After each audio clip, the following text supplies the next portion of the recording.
हम to Yadav academy और हम एस यादव की बुक सॉल्व कर रहे थे। तो एस यादव वाली पूरी की पूरी अंकगणित की किताब हम सॉल्व करेंगे। और जो चैप्टर हम सॉल्व कर रहे थे वो था हमारा आयतन। तो वॉल्यूम वाला चैप्टर हम सॉल्व कर रहे थे। पिछली वाली वीडियो में हमने 45 तक क्वेश्चंस कर लिए थे, तो 45 के बाद वाले क्वेश्चन इस वाली वीडियो में करेंगे। किताब है हमारी 2019 का एडिशन जो सॉल्व कर रहे हैं। तो आप क्वेश्चंस देखते हैं। ये 46वां क्वेश्चन है। इसमें कह रहा है एक वृत्ताकार बेलन की ऊंचाई 6 गुना बढ़ा दी जाती है और उसके आधार के क्षेत्रफल में उसके मान का 1/9 भाग कर दिया जाता है। तदनुसार बेलन के पार्श्व पृष्ठ में कितने भाग की वृद्धि हो जाएगी।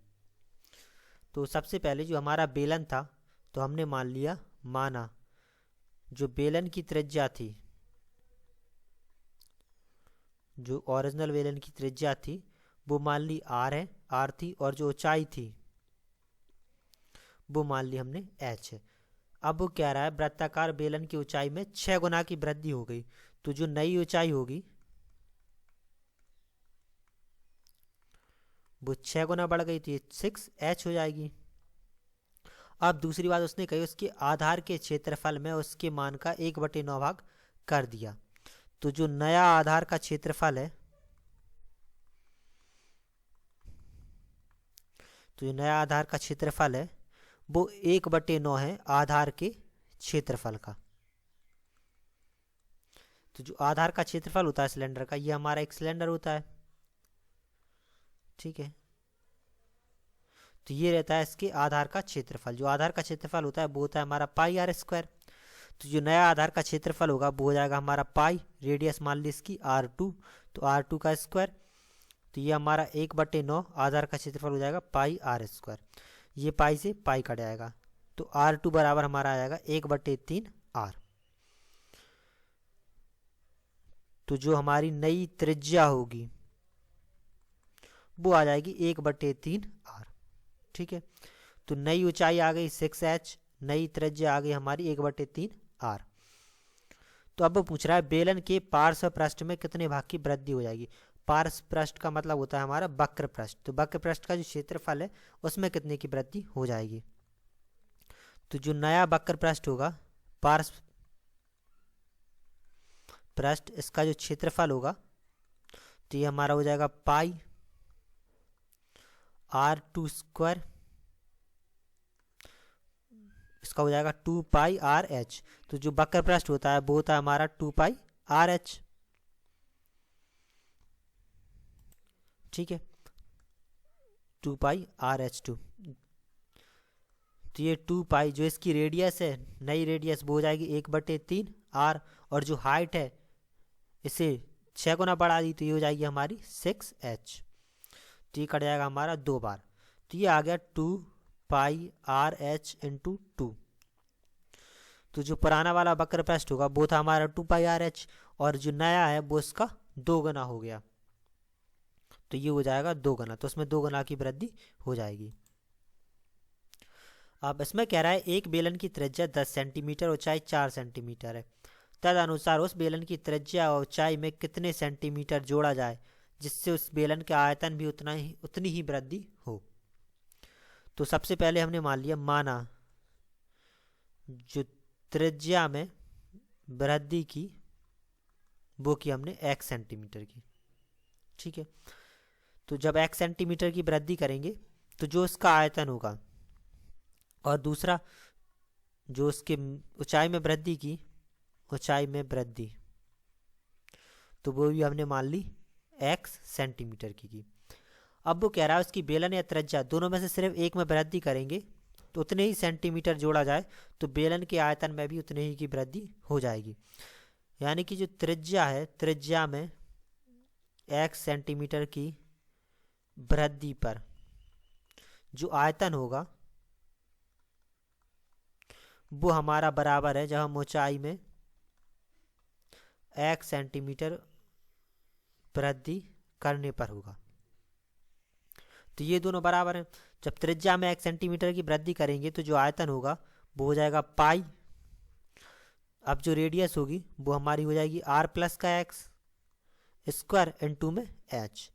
जब ऊंचाई को बढ़ाएंगे तो ये हमारा पाई, रेडियस तो आर ही रहेगी क्योंकि उसकी सिर्फ ऊंचाई बढ़ाई हमने, तो ये पाई आर स्क्वायर इंटू जो हाइट है उसमें वृद्धि हो जाएगी x सेंटीमीटर की, तो ये x प्लस का h ये हो जाएगा।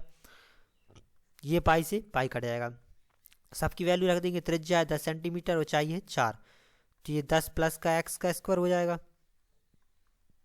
और हाइट है हमारी 4 और ये हमारा रेडियस है 10, तो ये 10 गुणा 10 और ये x प्लस ऊंचाई हमारी 4 ये आ जाएगा। इसे सॉल्व कर लेंगे तो ये 2 से कट जाएगा 5 बार में, ये 2 से कट जाएगा हमारा 5 बार में।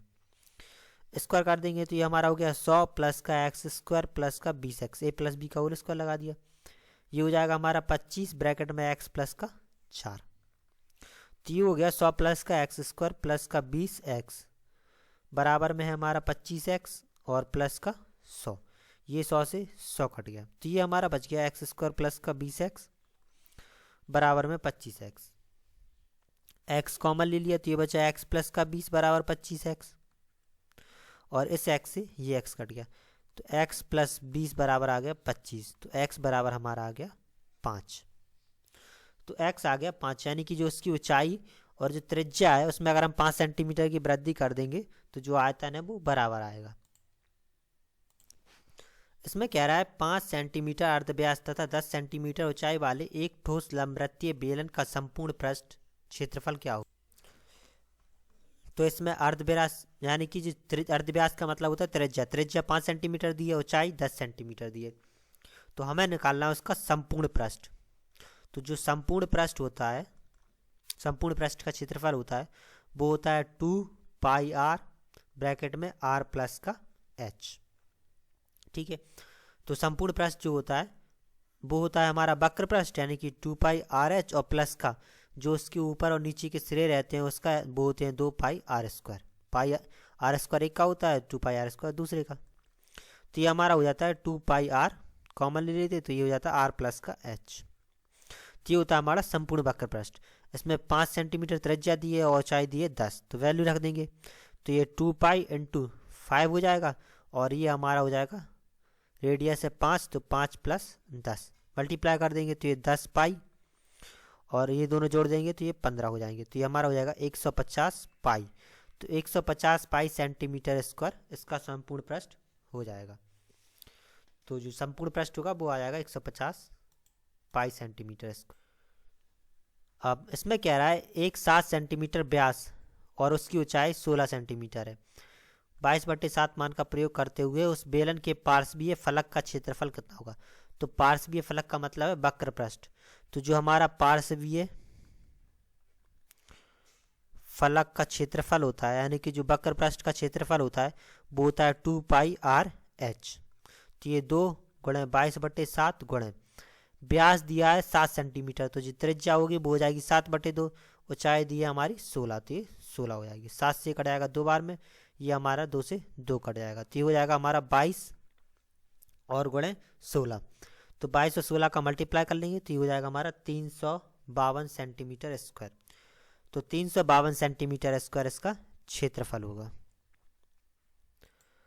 अब इसमें कह रहा है कि 2 ठोस लंबवृत्तीय बेलनों की त्रिज्या 4 और 3 सेंटीमीटर है, उनकी ऊंचाइयां क्रमशः h+1 और h2h+1 है, यदि उन दोनों बेलनों के कुल पृष्ठीय तलों के क्षेत्रफल बराबर हैं तो उनके आयतनों का अनुपात क्या होगा। तो सबसे पहले तो हमारे पास 2 ठोस बेलन है, ठीक है, वो कह रहा है जो दोनों की त्रिज्याएं हैं, तो जो पहले की त्रिज्या है वो है 4, दूसरे की त्रिज्या है 3, इसके बाद जो ऊंचाइयां हैं पहले की है h+1 और दूसरे की है 2h+1, ये हो गया।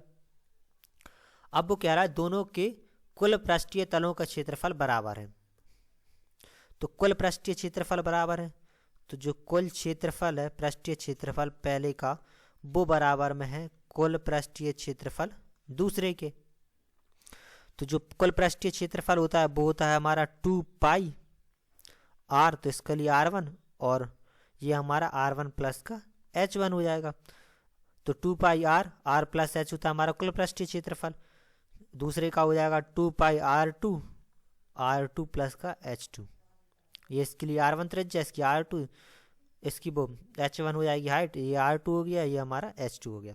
वैल्यू रख देंगे तो ये 2 पाई से तो पहले 2 पाई कट जाएगा। अब ये हमारा R1, पहले की रेडियस है हमारी 4, तो ये 4 और ये 4 प्लस का H+1 हो जाएगा, ये H+1 इसकी ऊंचाई है। अब दूसरे वाले की जो त्रिज्या है वो है 3, ये 3 प्लस जो ऊंचाई है वो है 2H+1। सॉल्व कर लेंगे तो ये 4, एक और 4 जुड़ जाएगा तो ये 5 प्लस H हो जाएगा, और ये हमारा 3 है, इसके बाद ये दोनों जुड़ जाएंगे तो ये 4 और प्लस का 2H हो जाएगा। मल्टीप्लाई कर देंगे तो ये 20 प्लस का 4H हो गया, और ये हमारा हो जाएगा 4 × 12 और प्लस 6H। इस 12 को यहाँ पे ले गए, इस 4H को यहाँ पे ले गए, तो 20 में से 12 घट जाएगा तो ये हमारा 8 बचेगा, 6H में से 4H घट जाएगा तो ये हमारा 2H बचेगा, तो जो H है उस बराबर में हमारा आ जाएगा 4, तो H आ गया हमारा 4। तो जो ऊंचाई होगी पहले की वो हो जाएगी 4 प्लस का 1 यानी कि 5 सेंटीमीटर। तो 5 सेंटीमीटर आ गई पहले वाली की ऊंचाई, जो दूसरे वाली की ऊंचाई है वो है 2H+1, तो 4 दूनी 8 प्लस का 1 यानी कि 9 सेंटीमीटर, तो 9 सेंटीमीटर आ गई हमारी दूसरे वाले की ऊंचाई।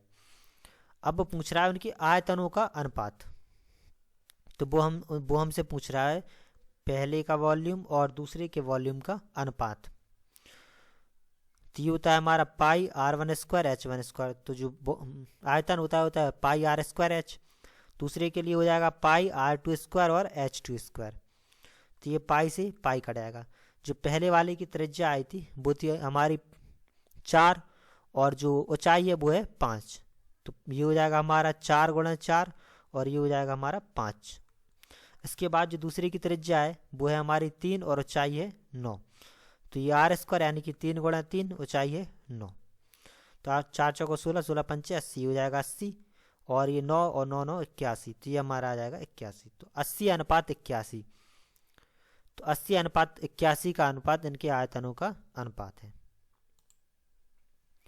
अब इसमें कह रहा है यदि ए एक ऐसे लंबवृत्तीय बेलन के आयतन का घोतक हो जिसकी ऊंचाई और व्यास समान है, और बी एक ऐसे गोलक के आयतन का घोतक हो जिसकी त्रिज्या उक्त बेलन की त्रिज्या के बराबर हो, तो A/B होगा।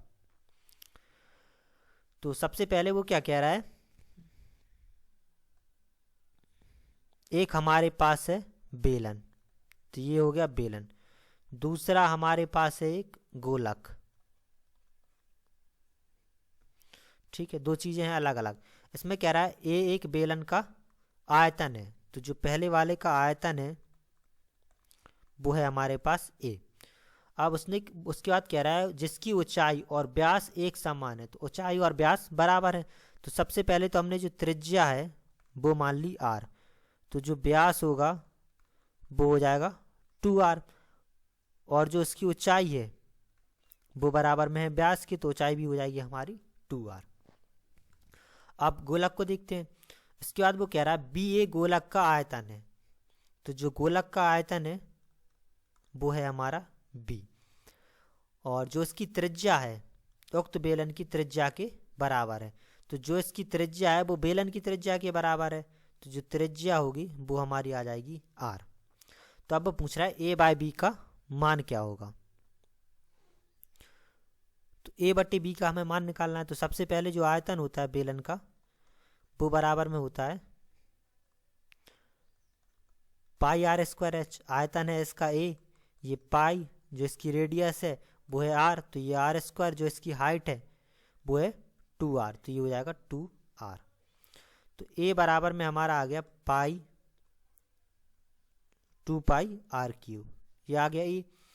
अब उसके बाद जो गोलक का आयतन होता है वो हमारा बराबर में होता है 4/3 πr3, तो ये 4/3 जो इसकी रेडियस है वो आ रही है, तो आयतन है इसका B, ये 4/3 πr3 हो जाएगा। ये एक इक्वेशन ये आ गई, एक इक्वेशन हमारे पास ये आ गई। तो हमसे मान पूछ रहा है वो A/B का, तो A है हमारे पास 2πr3 और जो B है वो है हमारे पास 4/3 πr3, तो πr3 से πr3 कट गया, ये कट जाएगा हमारा 2 बार में, और ये 3 हमारा पहुंच जाएगा सबसे ऊपर, तो ये हो जाएगा 3/2। तो जो A/B होगा उसका मान हमारा आ जाएगा 3/2।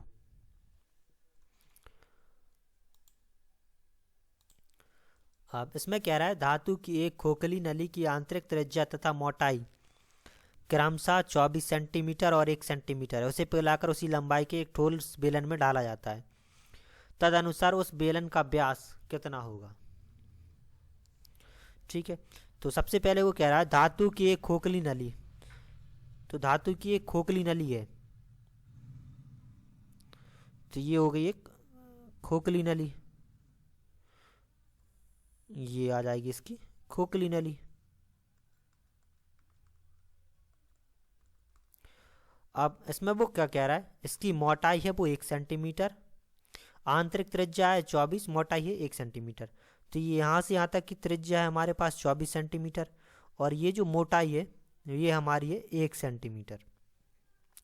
तो जो बाहर की त्रिज्या होगी टोटल वो हमारी आ जाएगी 25 सेंटीमीटर। जो बाहर त्रिज्या होगी वो आ जाएगी 25, इंटरनल रेडियस है वो आ जाएगी 24। अब उसके बाद कह रहा है उसे पिघलाकर उसी लंबाई, यानी कि जो उसकी ऊंचाई है वो हमारे पास है h। अब दूसरे वाले में क्या कह रहा है, इसे पिघलाकर एक उसी लंबाई का एक ठोस बेलन में ढाला जाता है। तो इसे पिघलाने के बाद एक ठोस बेलन बना रहा है वो, ये आ गया ठोस बेलन, और इसकी लंबाई और इन दोनों की लंबाई बराबर है, तो ये h हो जाएगा।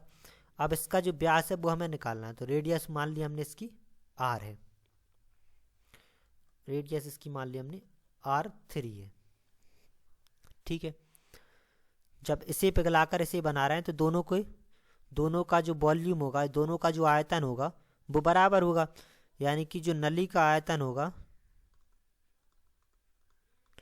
वो हमारा बराबर में होगा इस ठोस बेलन के आयतन के। तो पहले हम नली का आयतन निकाल लेंगे। नली का आयतन निकालने के लिए ये हमारी क्या खोखली नली है, सिर्फ इतने का आयतन आएगा। इसके लिए इस जो बाहर वाला जो हमारे पास त्रिज्या है, यानी कि जो बाहर वाला एक बेलन बनना है एक अंदर बनना है, तो बाहर वाले बेलन में से एक अंदर का बेलन घटा देंगे तो ये हमारा नली का आयतन आ जाएगा, खोखले पार्ट का आयतन आ जाएगा। तो जो बाहर का यानी कि अगर हम पूरे का आयतन निकालें तो ये हमारा हो जाएगा पाई r2 स्क्वायर h।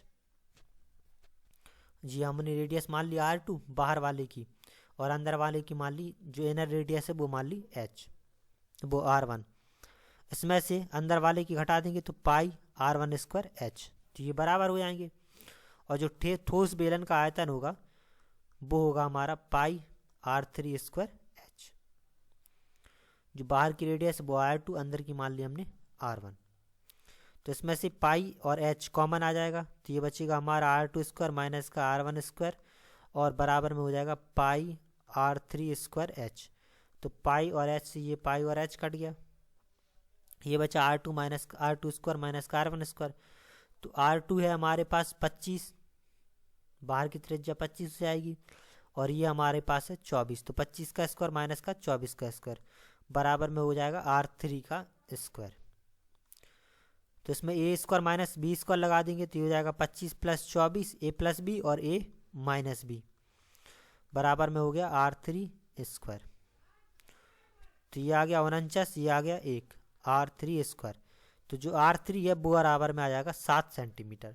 तो जो इसकी रेडियस है वो आ गई 7 सेंटीमीटर, और वो हमसे पूछ रहा है बेलन का व्यास।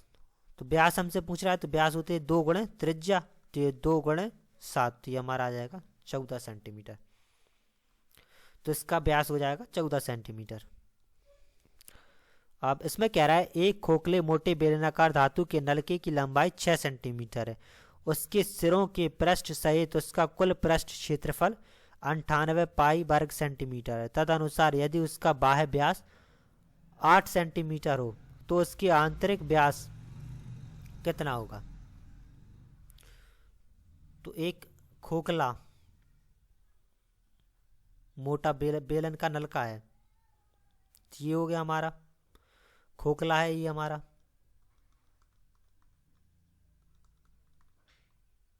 तो ये हो गया। अब उसके बाद कह रहा है जो इसकी लंबाई है वो है 6 सेंटीमीटर, तो ये ऊंचाई होगी हमारी 6 सेंटीमीटर। इसके बाद बाह्य व्यास है 8 सेंटीमीटर, यानी कि यहाँ से यहाँ तक का जो व्यास है, बाह्य व्यास है 8 सेंटीमीटर, तो जो त्रिज्या होगी वो आ जाएगी हमारी 4 सेंटीमीटर। तो ये बाह्य वाला आर मान लिया, तो इसकी त्रिज्या आ गई हमारी 4 सेंटीमीटर। जो आंतरिक त्रिज्या है वो हमने मान ली r, यानी कि जो यहाँ से यहाँ तक की त्रिज्या है वो है हमारी 8 सेंटीमीटर। ठीक है, और जो कुल पृष्ठीय क्षेत्रफल है वो है इसका 98 पाई। तो हमसे पूछ रहा है आंतरिक व्यास। तो सबसे पहले जो बाह्य वक्र पृष्ठ का क्षेत्रफल होगा, अच्छा ठीक है, पहले ये देखते हैं कुल, हमें क्या है, कुल क्षेत्रफल दिया है, कुल पृष्ठीय क्षेत्रफल। ठीक है, तो जो कुल पृष्ठीय क्षेत्रफल होगा तो ये हमारा बराबर में होगा, ये बाह्य वाला क्षेत्रफल है, बाह्य वक्र पृष्ठ, इसके बाह्य वक्र पृष्ठ प्लस दूसरा जो इसके अंदर वाला वक्र पृष्ठ है वो आंतरिक वक्र पृष्ठ, और प्लस में जो तीसरा होगा ये इसके जो दोनों सिरे हैं उनका क्षेत्रफल, यानी कि जो दोनों सिरों का क्षेत्रफल। तो ये हमारा कुल वक्र पृष्ठ क्षेत्रफल आ जाएगा। तो कुल वक्र पृष्ठ का क्षेत्रफल है वो है हमारा 98 पाई। अब बाह्य वक्र पृष्ठ निकालते हैं, तो बाह्य वक्र पृष्ठ यानी कि बाहर का, तो बाहर का वक्र पृष्ठ हो जाएगा हमारा पाई r स्क्वायर होता है हमारा वक्र पृष्ठ होता है 2 पाई RH। ठीक है, तो बाह्य वाले के लिए रेडियस हमें दी है 4, तो ये 2 पाई रेडियस है 4 और जो ऊंचाई है वो है 6। तो ये बाह्य वक्र पृष्ठ आ गया प्लस में। अब आंतरिक वक्र पृष्ठ, तो ये हमारा हो जाएगा 2 पाई, इसकी रेडियस हमें दी नहीं है, आंतरिक रेडियस हमने r मानी तो ये r हो जाएगा, और जो इसकी ऊंचाई है वो है 6। अब इसके बाद जो दोनों सिरे हैं उनका क्षेत्रफल निकालने के, तो सिरे के लिए ये पहला वाला ये हमारा ये हो गया बड़ा वाला, और इसमें से अगर हम छोटे वाली को घटा देंगे तो ये हमारा सिरे का क्षेत्रफल आ जाएगा। तो पूरे का हो जाएगा पाई, बड़े वाले की त्रिज्या है 4 तो 4 का स्क्वायर, इसमें से हम घटा देंगे पाई r स्क्वायर, छोटे वाले की अंदर वाले की त्रिज्या, तो ये 1 का आ जाएगा, 2 सिरे हैं तो इसमें 2 से मल्टीप्लाई कर देंगे तो ये आ जाएगा सिरों का क्षेत्रफल। तो ये 98 पाई बराबर, तो मल्टीप्लाई कर देंगे 4 दूनी 8 48, तो ये हमारा हो गया 48 पाई प्लस ये हो जाएगा हमारा 12 पाई r प्लस इसमें से हम पाई कॉमन ले लेंगे तो ये 2 पाई 4 का स्क्वायर हो जाएगा 16 माइनस का r स्क्वायर, ये हो गया। इस पाई को यहाँ पे ले जाएंगे तो ये घट जाएगी, तो ये बचेगा हमारा 50 पाई बराबर में आ जाएगा। इसमें ये दोनों बच्चे, इनमें से हम 2 पाई कॉमन ले लेंगे तो ये बचेगा 6r प्लस का 16 माइनस का r स्क्वायर, और इससे ये हमारा कट जाएगा 25 बार में, तो ये 25 बराबर में आ गया 6r प्लस का 16 और माइनस का r स्क्वायर। इस पूरे को बराबर किस तरफ ले आएंगे तो ये r स्क्वायर प्लस का हो जाएगा, ये 6 पाई माइनस का हो जाएगा, और ये प्लस का 16 था तो माइनस का 16 हो जाएगा, और ये हमारा प्लस का 25 है बराबर में 0 हो जाएगा। तो ये r स्क्वायर माइनस 6r, ये हमारा बचेगा प्लस का 9 बराबर में 0। तो ये a स्क्वायर माइनस b, तो ये हमारा r माइनस के 3 का होल स्क्वायर हो जाएगा बराबर में 0। तो r माइनस 3 बराबर हमारा आ गया 0, तो r बराबर हमारा आ गया 3। तो जो रेडियस थी आंतरिक त्रिज्या तो वो हमारी आ गई 6। अब वो हमसे पूछ रहा है आंतरिक व्यास, तो जो व्यास होगा वो हो जाएगा 2r, तो 2 गुणे 3, तो ये हमारा आ जाएगा 6 सेंटीमीटर। तो आंतरिक व्यास आ जाएगा 6 सेंटीमीटर। अब इसमें कह रहा है एक ठोस बेलन की कुल सतह का क्षेत्रफल 462 सेंटीमीटर स्क्वायर है, उसकी वक्रीय सतह का क्षेत्रफल कुल सतह के क्षेत्रफल का 1/3 है। तदनुसार उस बेलन की त्रिज्या कितने सेंटीमीटर होगी, कितनी होगी? तो सबसे पहले तो कह रहा है जो वक्र पृष्ठ है वो बराबर में है 3, वो 3 गुना है 1/3 भाग है कुल क्षेत्रफल का, कुल सतह के क्षेत्रफल का। तो वक्रीय पृष्ठ क्षेत्रफल होता है हमारा 2 पाई RH, जो कि बराबर में है 1/3 कुल पृष्ठीय क्षेत्रफल दिया है हमें 462। तो ये 3 से हमारा कट जाएगा, तो 3 से काट देंगे तो 1 5 और 4 154 बार कट जाएगा। तो ये 2 पाई RH बराबर हमारा आ गया 154। ठीक है, दूसरी बात उसने कही कुल सतह का क्षेत्रफल है हमारा 462, तो जो कुल सतह का क्षेत्रफल होता है वो होता है हमारा 2πRH और प्लस का 2πr²। और ये हमें दिया है 462 बराबर में 2πRH की वैल्यू हम यहाँ से रख देंगे, तो ये हमारी 154 प्लस का 2πr² हो जाएगा। इस 154 को यहाँ पे ले आएंगे तो ये हमारा 462 में से 154 घट जाएगा, तो ये बचेगा हमारा 308 बराबर में हो जाएगा 2। ये पाई की वैल्यू 22/7 रख देंगे और ये हो जाएगा हमारा r²। तो 22 से ये कट जाएगा हमारा 14 बार, 2 से ये हमारा कट जाएगा 7 बार, तो ये हो जाएगा हमारा 7 × 7 बराबर r²। तो r बराबर हमारा आ जाएगा 7 सेंटीमीटर। तो जो इसकी त्रिज्या होगी वो आ जाएगी हमारी 7 सेंटीमीटर। अब इस क्वेश्चन में कह रहा है एक बेलन की त्रिज्या और ऊंचाई का अनुपात 5:7 का अनुपात है। तो जो त्रिज्या होगी वो हो जाएगी 5x, जो ऊंचाई होगी वो हमारी हो जाएगी 7x, और उसका आयतन है 550।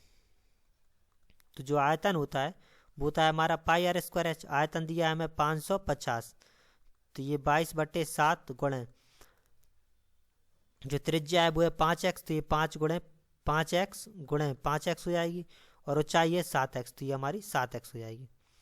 7 से ये 7 कट गया, ठीक है। 5 से ये हमारा कट जाएगा 110 बार, और 22 से ये हमारा कट जाएगा 5 बार में, और 5 से ये 5 कट गया, तो 1 बराबर हमारा आ गया x³। तो x बराबर हमारा आ गया 1, x 1 आ गया, तो ये त्रिज्या होगी वो 5 हो जाएगी, जो चाहिए वो 7 हो जाएगी। तो अब पूछ रहा है उसके वक्र पृष्ठ का क्षेत्रफल। तो जो वक्र पृष्ठ का क्षेत्रफल होता है वो होता है हमारा 2πRH, तो ये 2 × 22/7 गुणे जो रेडियस है वो है 5, जो ऊंचाई है वो है 7। 7 से 7 कट जाएगा, तो ये 5 दूनी 10, 10 × 22, तो ये हमारा हो जाएगा 220 सेंटीमीटर स्क्वायर। तो 220 सेंटीमीटर स्क्वायर इसके वक्र पृष्ठ का क्षेत्रफल होगा। अब इसमें कह रहा है एक लंबवृत्तीय बेलन के आधार का परिमाप एक एकक है, एकक है। तदनुसार उस बेलन का आयतन अगर v घन एकक है तो बेलन की ऊंचाई कितनी है। तो सबसे पहले क्या कह रहा है, जो उस बेलन के आधार का परिमाप है वो है 1। तो जो आधार का परिमाप होता है वो होता है हमारा 2πr। जो परिमाप होता है ये हमारा एक बेलन होता है, ये बेलन हो गया। अब जो बेलन के जो आधार का परिमाप होगा यानी कि ये होगा, तो ये हमारा होता है 2πr, जो कि हमें दिया है a के बराबर। तो r बराबर में हमारा आ जाएगा a/2π। दूसरी बात, जो बेलन का आयतन है वो v है, तो जो आयतन होता है वो होता है हमारा πr²h। आयतन दिया है हमें v बराबर में ये पाई, जो रेडियस है वो है a/2π का स्क्वायर, और हाइट हमें निकालनी है। तो इसमें क्या है, हमें ऊंचाई हमें पता करनी है। तो v बराबर में पाई, ये हमारा हो जाएगा a²/4π² और गुणे h। तो ये पाई से ये π² कट जाएगा, क्रॉस मल्टीप्लाई कर देंगे तो v 4πv/a² बराबर में हमारा आ जाएगा h। तो 4πv/a², ये हमारा आ जाएगा बेलन की ऊंचाई।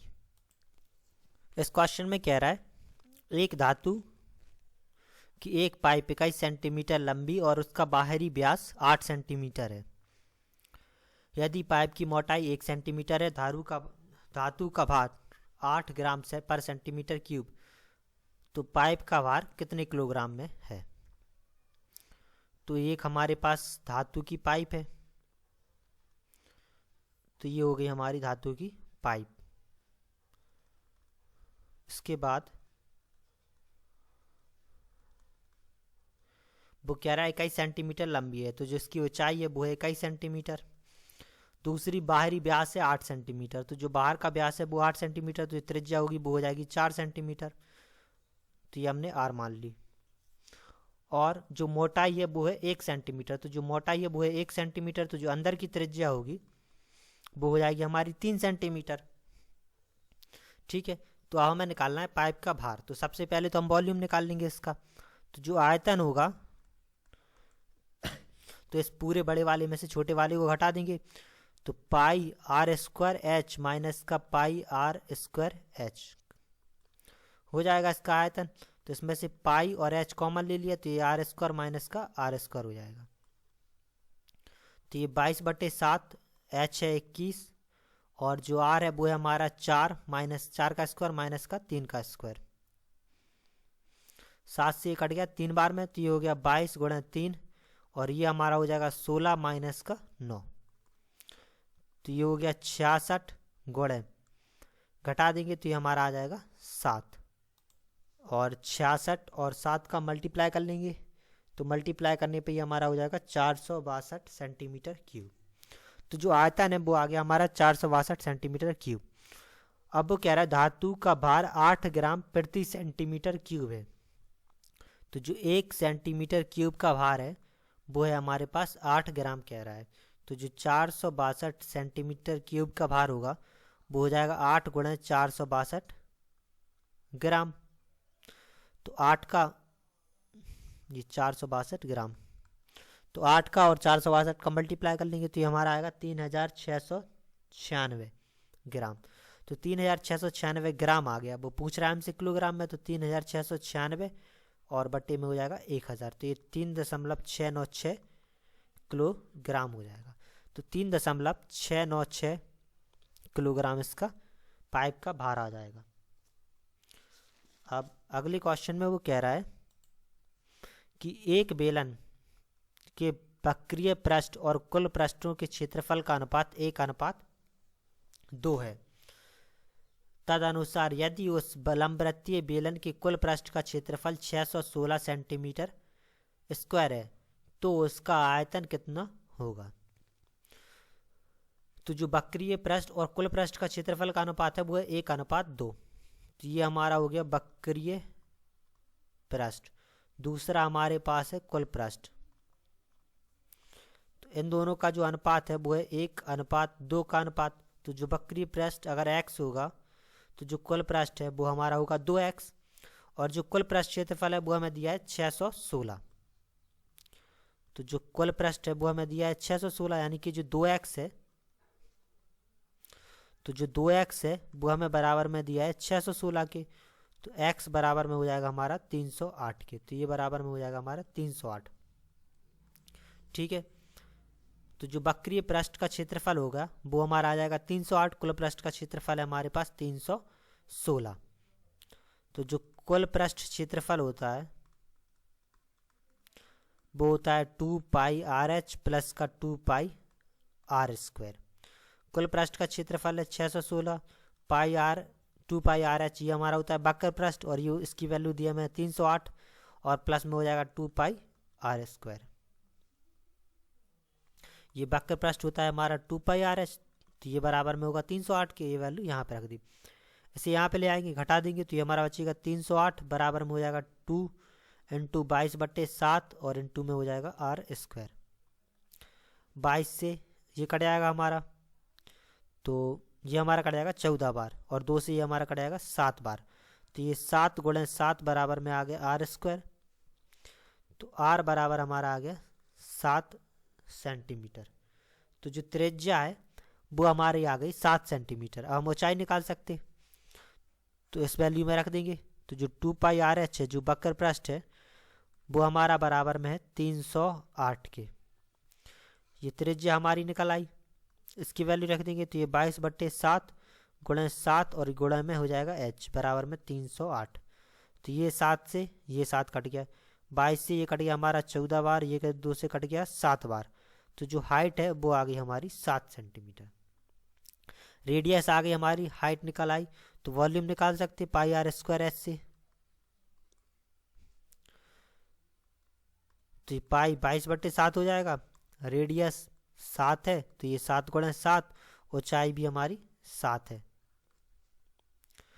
तो ये 7 से 7 कट जाएगा, तो ये हो जाएगा 22 गुणा 49। तो 22 और 49 का मल्टीप्लाई कर देंगे तो ये आएगा 1078 सेंटीमीटर क्यूब। तो 1078 सेंटीमीटर क्यूब इसका आयतन होगा। अब इसमें कह रहा है यदि एक लंबवृत्तीय बेलन के आयतन और उसके वक्र पृष्ठ क्षेत्रफल का संख्यात्मक मान बराबर है तो उसकी त्रिज्या है, ये हमें निकालना है। तो वो क्या कह रहा है कि जो वक्र पृष्ठ का क्षेत्रफल है उसका संख्यात्मक मान बराबर है आयतन के। तो आयतन और जो वक्र पृष्ठ है उनके संख्यात्मक मान बराबर है। तो जो वक्र पृष्ठ का क्षेत्रफल होता है वो होता है हमारा 2 पाई आर एच, और जो आयतन होता है वो होता है हमारा पाई आर स्क्वायर एच। एच से एच कट जाएगा, ये आर से ये कट जाएगा, पाई से ये पाई कट जाएगा, तो 2 बराबर हमारा बचेगा आर। तो ये आ जाएगा 2 एकक, जो त्रिज्या होगी वो 2 एकक होगी। अब इसमें कह रहा है 2 बेलनाकार बर्तनों में एक समान पानी भरा है, तदनुसार उन दोनों बर्तनों के व्यासों का अनुपात 2:3 का अनुपात है, तो उनकी ऊंचाइयों का अनुपात कितना होगा।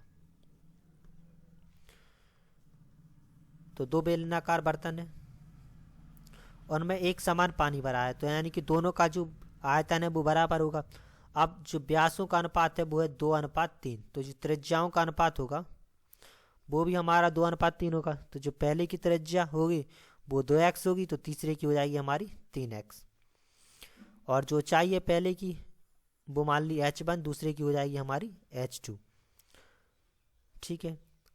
अब जो पहले का आयतन है वो हमारा बराबर में है दूसरे के आयतन के।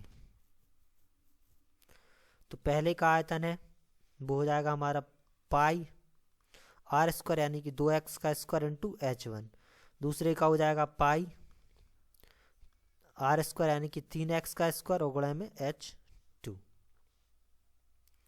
पाई से पाई कट जाएगा, तो ये हमारा हो गया 4x स्क्वायर गुणा h1 बराबर में हो गया 9x स्क्वायर गुणा h2।